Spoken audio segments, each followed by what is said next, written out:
Oke, bertemu kembali dengan saya di Ngocar Ngacir, edisi keempat dengan judul atau bertajuk Ekosistem di Arsitektur. People, nature, ecosystem architecture, collaboration, people, nature. Oke, latar belakang kenapa saya ingin berbicara atau ingin menyampaikan pemikiran tentang ekosistem.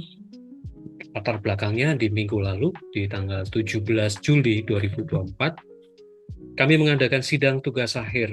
Nah, di proyek tugas akhir mahasiswa tersebut ada dua proyek tugas akhir yang buat saya cukup menarik karena fokus perhatian perancangan dari mahasiswa tersebut bukan terhadap aktivitas manusia, tidak semata-mata aktivitas manusia. Ini sangat-sangat berbeda dengan bahasan Ngocar Ngacir edisi ketiga tentang manusia dan arsitektur yang saat itu saya memberi contoh aktivitas manusia terutama di dapur.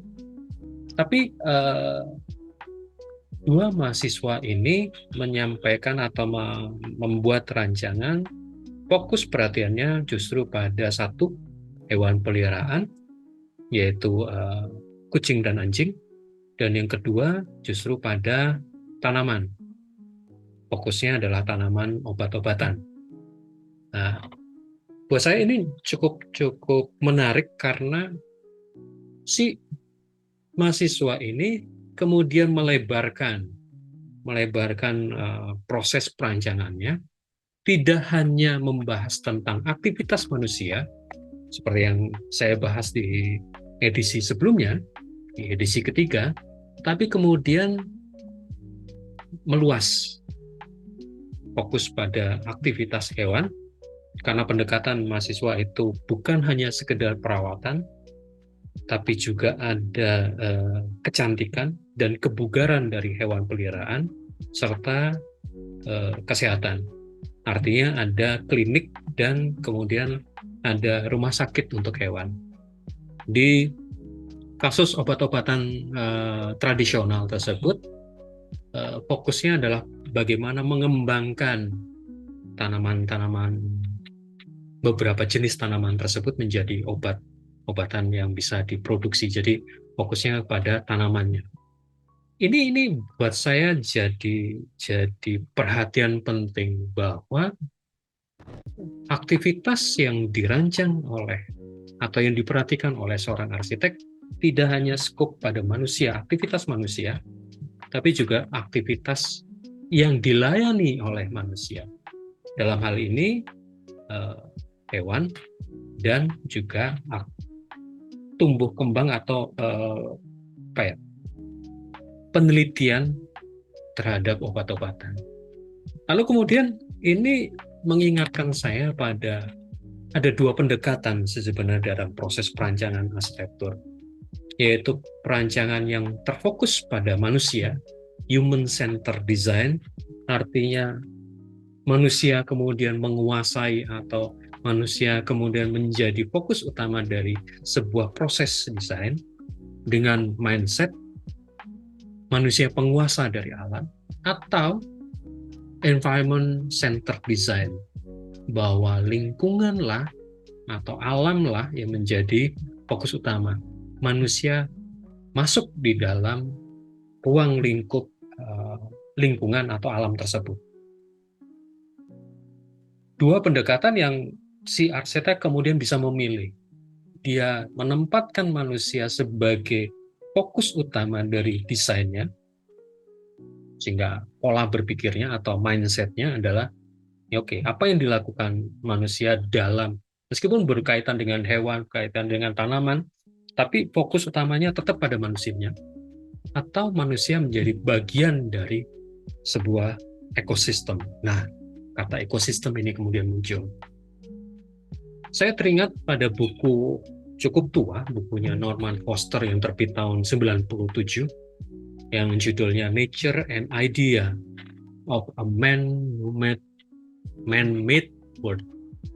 Jadi inti dari buku ini, Crow kemudian menyatakan bahwa saat ini ya tahun 97 sampai sekarang sih sebenarnya masih terjadi bahwa ada ketidakseimbangan dalam proses membangun. Manusia masih berpikir, berlogika, menyatakan manusia sebagai penguasa alam semesta bahkan. Ini mengakibatkan ketidakseimbangan. Crow menyarankan sebuah pendekatan perancangan, bahkan teori perancangan yang fokusnya pada simbiosis mutualis antara aktivitas manusia dengan alam. Perlu harmonisasi antara manusia dengan apa yang manusia buat dengan kondisi alam. Perlu ada keseimbangan. Pendekatan ini mungkin menjadi penting dan menjadi highlight terkait juga dengan climate change, terkait juga dengan global warming dan segala macam. Bahwa dunia dalam kondisi yang tidak baik-baik saja. Bagaimana kemudian peran manusia dalam hal ini arsitek? Bagaimana peran arsitek dalam usaha dia melakukan proses perancangan arsitektur? Perlu diingat bahwa energi yang dikeluarkan dalam proses konstruksi sebuah bangunan itu termasuk energi yang paling besar dikeluarkan atau dihasilkan. Jadi perlu energi besar dalam sebuah proses perancangan, dari proses perancangan awal sampai proses konstruksinya. Kemudian saya jadi teringat sekitar 8 tahun yang lalu, saya pernah menulis bersama Kang Yusing terkait dengan karya-karya Akanoma dalam perspektif biopilik design. Saya coba cari papernya, bahkan saya lupa judulnya apa, cari papernya baik di internet maupun di hard disk saya tidak menemukan, hanya kemudian ada sedikit komentar dari Kang Yusing di IG-nya yang mungkin bisa teman-teman lihat. Di paper tersebut bicara tentang biopilik design.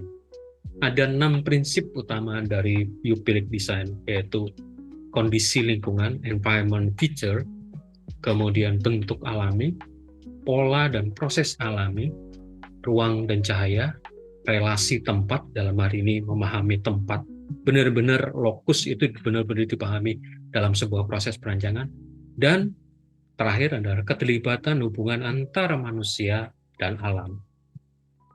Inti pemahaman biopilik adalah pemahaman bagaimana manusia itu merupakan bagian dari siklus alam. Apa yang dilakukan manusia mempunyai pengaruh yang besar terhadap kondisi alam, gimana manusia melakukan perbuatan itu. Dalam hal ini mungkin proses perancangan arsitektur. Ada banyak sih pendekatan selain biopilik design, kita bisa melakukan ulasan terhadap green design, sustainable design, ekologi, arsitektur, dan sebagainya. Yang kesemuanya benar-benar bicara tentang bagaimana hubungan antara manusia dan alam. Bagaimana kemudian kedua pihak ini itu bisa saling menunjang. Aktivitas manusia dengan tingkat kenyamanannya juga tidak terganggu. Pada saat bersamaan, alam juga tidak terganggu. Jadi kedua belah pihak sama-sama punya kepentingan dan tidak sama-sama saling mengganggu. Tapi dengan melihat bahwa manusia dan alam sebagai sebuah entitas yang terpisah, ini juga mungkin perlu ditelaah lebih lanjut.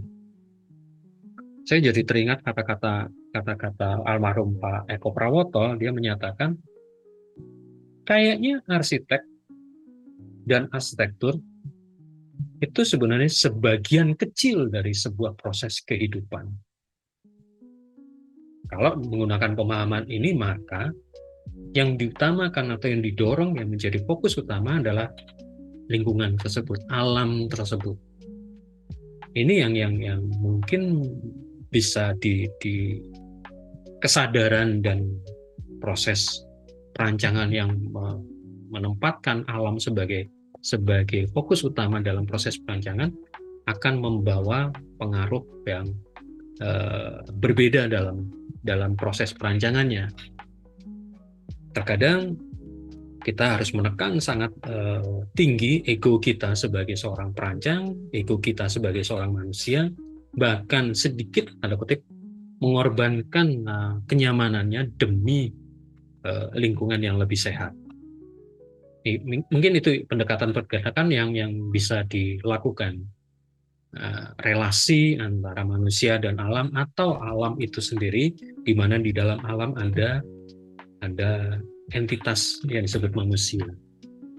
Oke. Tapi itu bicara tentang ekosistem yang berkaitan dengan lingkungan, berkaitan dengan alam, berkaitan dengan kehidupan.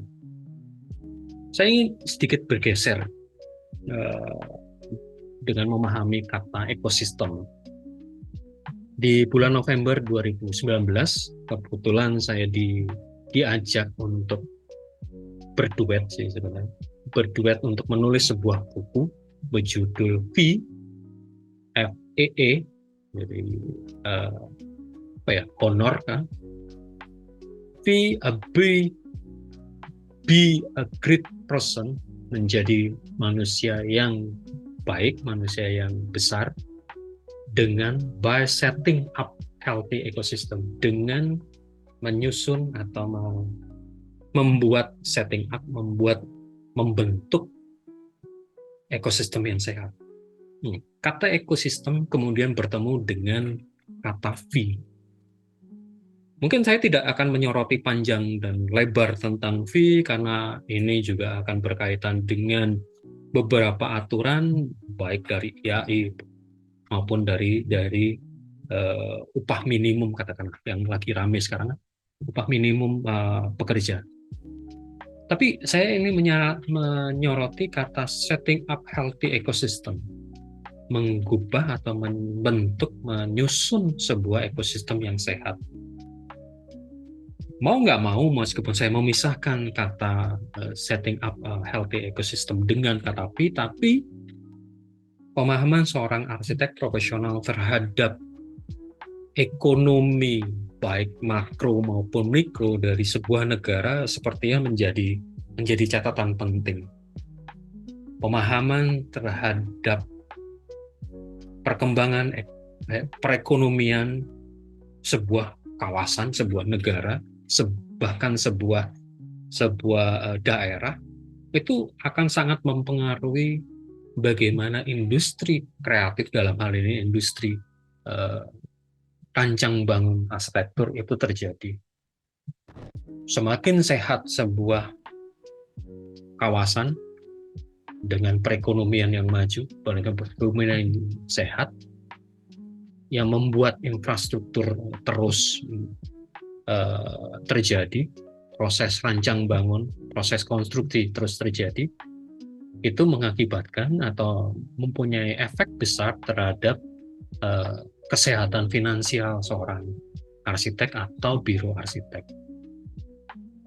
Pemahaman ini yang terkadang tidak atau belum diungkap banyak di dunia kampus, di dunia pendidikan sekarang ini. Karya yang baik sebenarnya karya yang juga ditunjang oleh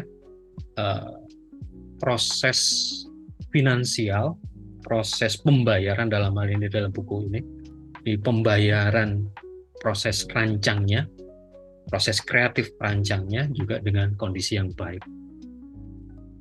Bukan hal yang mudah memang untuk membangun, setting up a healthy ecosystem, apalagi di kondisi yang pada masa sekarang. Tapi minimal pemahaman ini yang perlu dipahami, bahwa ekosistem juga berkaitan dengan faktor ekonomi. Di buku ini dibahas sedikit tentang proses belajar, bahwa ketika seorang mahasiswa dinyatakan lulus di sidang tugas akhir, kemudian yudisium, kemudian wisuda, bukan berarti otomatis dia menjadi seorang arsitek. Oke, bahasan tentang arsitek profesional, bagaimana mendapatkan strata dan segala macam itu mungkin bahasan yang lain. Tapi maksud saya yang saya ingin ungkapkan di video kali ini bagaimana seorang arsitek muda setelah lulus dia harus menyediakan waktu dan bahkan keuangan yang cukup juga untuk kembali belajar, kembali menginvestasikan waktu, tenaga, dan uangnya untuk proses magang. Proses magang sebenarnya dalam kerangka berpikir setting up a healthy ecosystem. Si arsitek muda ini harus memilih atau mencari tempat magang yang menurut pemikiran dia, pertimbangan dia, mampu membantu dia dalam mengembangkan karir, mengembangkan pemikirannya, mengembangkan tadi kompetensi yang berefek pada fee-nya dia juga menarik, karena fee itu akan dilihat juga dari portofolio ranjang dia seperti apa, sehingga pemilihan tempat magang dalam hal ini bahkan pemilihan guru tempat dia kembali belajar di dunia nyata itu menjadi penting. Setelah dia proses magang, dia mendapatkan pengetahuan tentang bagaimana mengelola ekonomi sebuah biro, finansial sebuah biro, bagaimana menghargai karyanya, sehingga kalau toh ada kata-kata, wah kan hanya gambar, hanya coret-coret. Nah, coret-coret itu perlu dihargai karena coretan-coretan sesederhana apapun itu adalah proses berpikir. Dan proses berpikir itulah yang kemudian menjadi proses kreatif yang perlu dihargai juga. Setelah lulus dari proses magang, dia kemudian membuka bironya, kembali menyusun portofolionya dari klien pertama, yang terkadang klien pertama inilah yang menjadi titik penting dia. Bagaimana kemampuan desain dia, mengelola uang dari klien, memperhitungkan budget yang dipunya klien untuk sebuah rancang bangun arsitektur tertentu. Beberapa arsitek menyatakan bahkan ketika hanya untuk merancang, mohon maaf saya terpaksa menggunakan hanya karena pemahaman umumnya, merancang sebuah toilet umum itu ketika dilakukan dengan sungguh-sungguh, ketika dilakukan dengan sepenuh hati, akan membuat rancang yang bangun yang tidak umum dan nyaman, seperti bahasan di episode ketiga sebelum itu, kenyamanan si pengguna, dan itu membawa efek terhadap proses perjalanan profesi arsitek selanjutnya. Dalam hal ini adalah proses terus-menerus, proses belajar terus-menerus. Setelah lulus, ada proses magang. Setelah proses magang, ada proses membuka biro, membuka studio arsitektur. Dan ketika membuka biro, membuka studio arsitektur, si arsitek harus kemudian kembali membuka diri selebar mungkin untuk interaksi, baik dengan klien, baik dengan kontraktor, baik dengan masyarakat. Di sini maksudnya ekosistem, bahwa interaksi antar tidak hanya sesama pelaku di dunia konstruksi, kontraktor, supplier, bahan bangunan, dan segala macam, tapi secara umum, bagaimana kemampuan komunikasi seorang arsitek dengan orang-orang non-arsitek dalam menjelaskan proses kreatifnya. Itu juga menjadi PR utama, yaitu membangun jejaring pertemanan, bahkan hingga sampai tidak hanya pertemanan, tapi rekan bisnis, rekan proses sesama arsitek untuk menunjang proses kreativitas. Sebuah proses yang panjang dan lama. Itu kenapa almarhum Sahadit menyatakan bahwa jika ingin hidup kalian mudah dan biasa, jangan jadi arsitek. Karena arsitek memang berat, tapi bukan berarti tidak mungkin. Arsitek yang baik itu banyak jalannya, banyak pilihannya.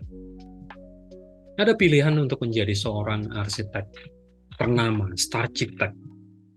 Hingga ada seorang arsitek lulusan arsitektur yang kemudian memilih tinggal di desa, bergaul dengan masyarakat desa, masyarakat kampung, dengan pendekatan partisipatorinya.